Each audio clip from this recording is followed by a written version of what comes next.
আপনি যখন মসজিদে নববীতে নামাজ পড়বেন, আল্লাহর হাবিব সাল্লাল্লাহু আলাইহি ইসলামের কবর জিয়ারতের জন্য যখন রওনা হবেন, সর্বপ্রথম বাম দিকে পড়বে রাউদাতুম মিন রিয়াদিল জান্নাহ। এই জায়গাটা হলো দুনিয়ার বুকে জান্নাতের বাগান সমূহ থেকে একটা বাগান।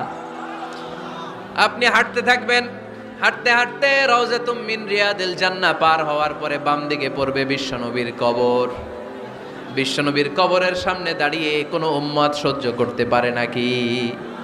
ধৈর্য ধারণ করতে পারে নাকি? আজীবন যেই নবীর কথা শুনলাম, আজীবন যেই নবীর হাদিস চর্চা করলাম, আজীবন যেই নবীর ভালোবাসা হৃদয়ের মধ্যে ধারণ করলাম, ওই নবী নাকি এই জায়গায় শোয়া, ওই নবী নাকি এখানে শুয়ে আছে, এটা কল্পনা করলে কোনো উম্মত ধৈর্য ধারণ করতে পারে? কলিজাটা ছিঁড়ে খান খান হয়ে যায়, চিৎকার দিয়ে নবীরে ডাক দিতে মনে চায়, কিন্তু আল্লাহ বলেছেন